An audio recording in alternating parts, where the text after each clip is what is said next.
This is the Mathematics Education Podcast from mathedpodcast.com.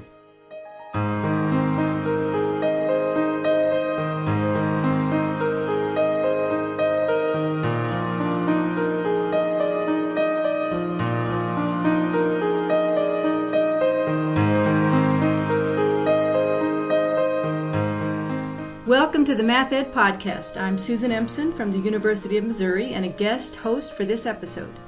Joining me is Elizabeth Fennema, an emeritus professor from the University of Wisconsin at Madison and one of the preeminent scholars in the field of mathematics education, making many substantial contributions to the scholarly literature as early as the 1960s. She was one of the first women researchers in mathematics education, a co-founding researcher of cognitively guided instruction, and a member of the National Academy of Education. And she also happens to be a personal friend and mentor of mine and someone I admire very much. Liz, thanks for speaking with me. Well, that was quite a nice introduction that I hadn't heard for a while. Well, let's start back at the beginning of your career. Could you talk to us about how your career in mathematics education research began? You're really asking me to go back a long way, Susan. Well, it was almost accidental that I did that in many ways. I sometimes wonder how much good planning.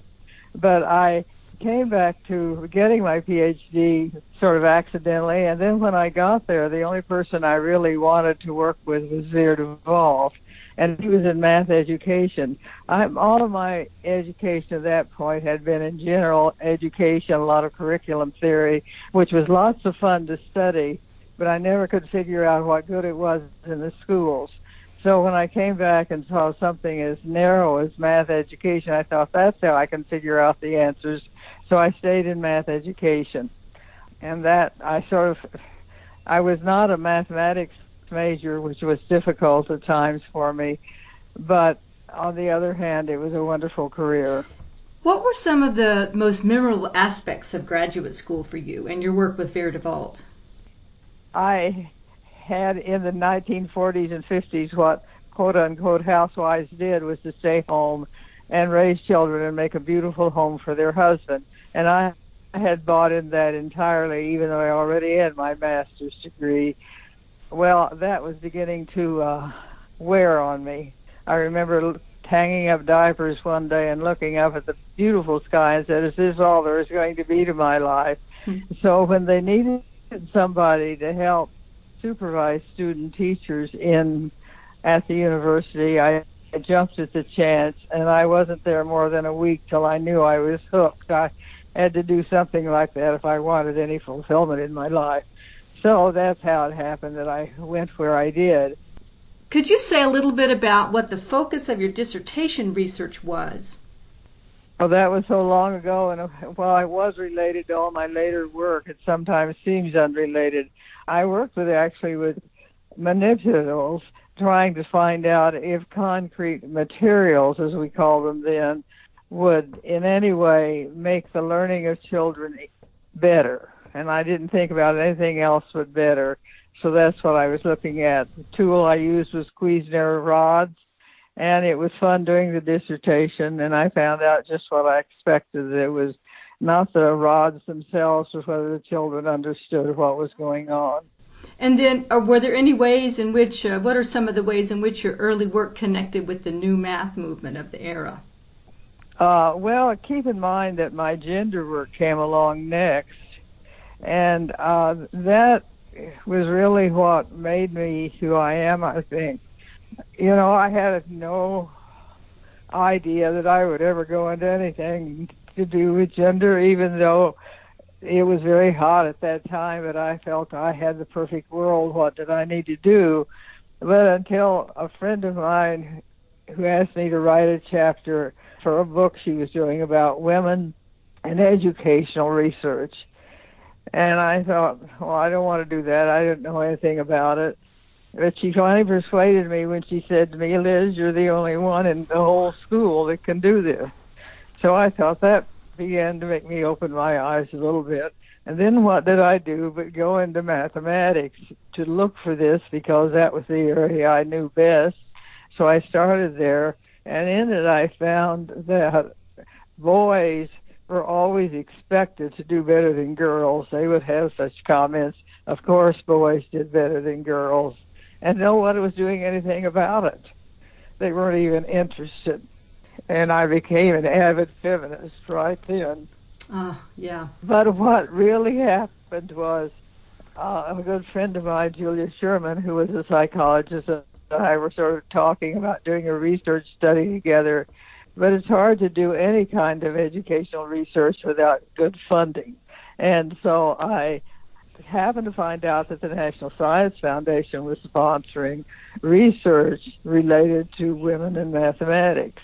So it seemed to be natural for me to get into that. So we did the very first studies on Fennema Sherman studies that opened my eyes. I saw what I expected to find, but once again, nobody was doing anything about it. And I saw immediately that this was the foundation that I needed because it was hard research. It justified everything that had been said about women in math not learning it as well as boys did. So that's what started the very first studies I did, the Fennema Sherman studies on gender and mathematics. And there was a whole series of reports that came out about that. Mm-hmm. That's a perfect segue to my next question. What was it like being a woman in a research field that was, at the time, predominantly male? Well, Susan, not very much about it. I was a busy woman at that time, and I had always, my intellectual work had always been with males. I really didn't think much about it. And it happened to be at the University of Wisconsin where they were very accepting. But I didn't realize how badly it must have been until sometime after the CGI studies came out that one of my best friends said to me, Liz, I'm really delighted that you're back in the mainstream of research, as if all the other research I had done on gender was not worth anything. And I began to realize, hey, maybe not only was I a woman in the field of math education, but I was doing research on gender and math, which they didn't think was very important. And at that time, I was sort of furious, but what do you do about something like that other than keep on and make sure whenever you talk about your CGI work, you mention the gender work. So anyhow, it was more lonely from that point on. I do think that there were times I was discriminated against, but I didn't have time to really worry about it, Susan. I had too many important things to do.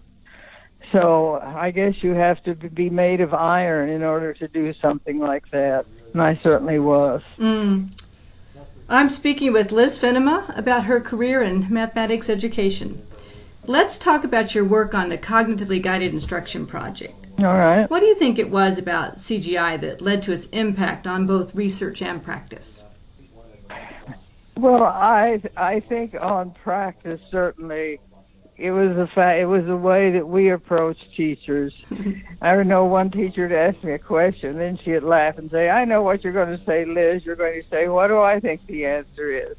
In other words, we did not give much information except some very precise information about how children learned mathematics and how they thought in mathematics, which, of course, is the basis of Tom Carpenter's work. We tried to tell teachers how to teach. And then after we had done this for about a year, I finally came to the group meeting where we were meeting, and I said, I can't do what I'm supposed to do. I was writing curriculum material. I said, I can't do it. I said, here we go around believing that children have their own thoughts and their own minds and their own background and can solve it. And yet we believe that about teachers. Well, I believe it about teachers. We've got to give this information to teachers about how children think about mathematics and then study what they do with it. I think they will do a good job. So it was me saying that I can't do something, and that was a big chunk of not admitting something that I couldn't do, but it just didn't make rational sense. It had taken me quite a while to come to that, but I think that's what had the impact on teachers, was the fact that we recognized that they were professionals in their field, that they knew a lot more about teaching than we did, and that we had to help them learn some very specific information and then that would be helpful to them, and that's why it's had the impact that it has. And obviously that approach has worked, although it is also one of the drawbacks of CGI, because to learn CGI, it takes teachers a long time to learn the content material, even though it's just how children think and applying it, and then to apply it in classrooms. So it's not a quick fix. It takes a long time.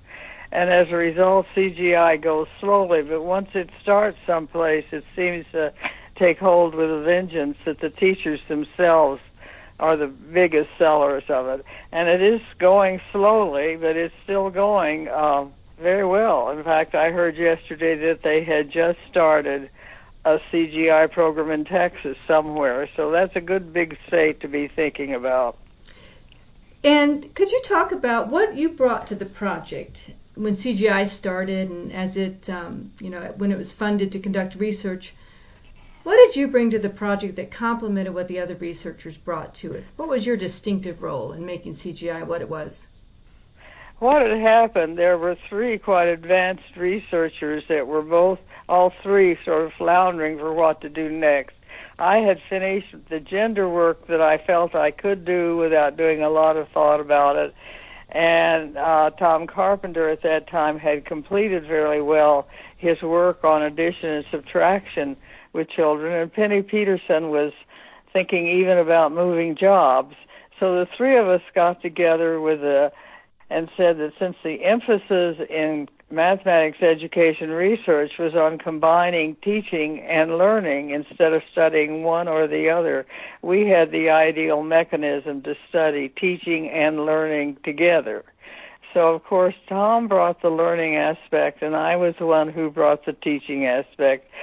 Tail end of my gender work that I had done, I had been doing a lot of work with teachers and studying what they were doing, and I had those kinds of qualifications, although Penny certainly supplemented them. And then, of course, Penny was the research. We mustn't leave Penny out. Was a researcher and could do all the involved statistical stuff that Tom and I would just as soon she would do.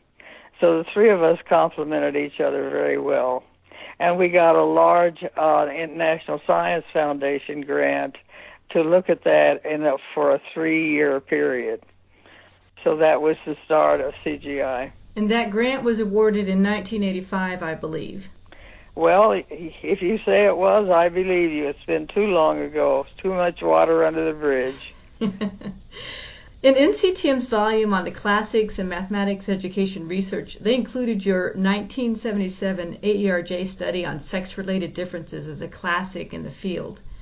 I was wondering if you consider this your seminal piece of research, or are there other works that stand out in your memory as studies that you're particularly proud of? Well, I have been fortunate that most of my research has not been individual pieces of work. I did a whole series of studies on sex-related differences in mathematics, and the one that you quoted was sort of the culmination of all of the rest of them.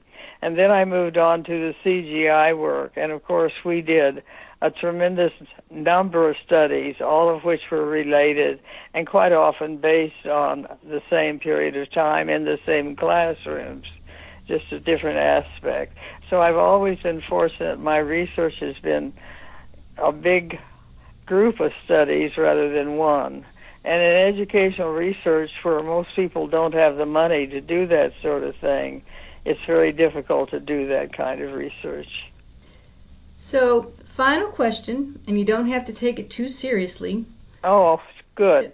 If you had not worked in mathematics education research as a career, what can you imagine yourself having done instead?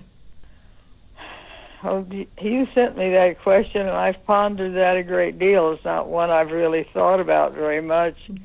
At this point in my life, I'm quite content with the way my life turned out. My children turned out very good. Well, all the research I did has had an impact of one kind or another, and I've had wonderful colleagues and students with whom to work. So I don't know what I would have done, Susan. It's difficult to think how anything could have been better. I'm very happy with the way my life turned out.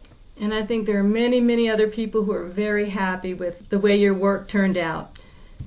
Liz, I'd like to take the time now to just personally thank you for the work in the field, your tremendous contributions, and not least your mentorship of me. It's really, really meant a lot, and it's been an honor. Well, you were easy to be a mentor for, Susan. I'm proud of you.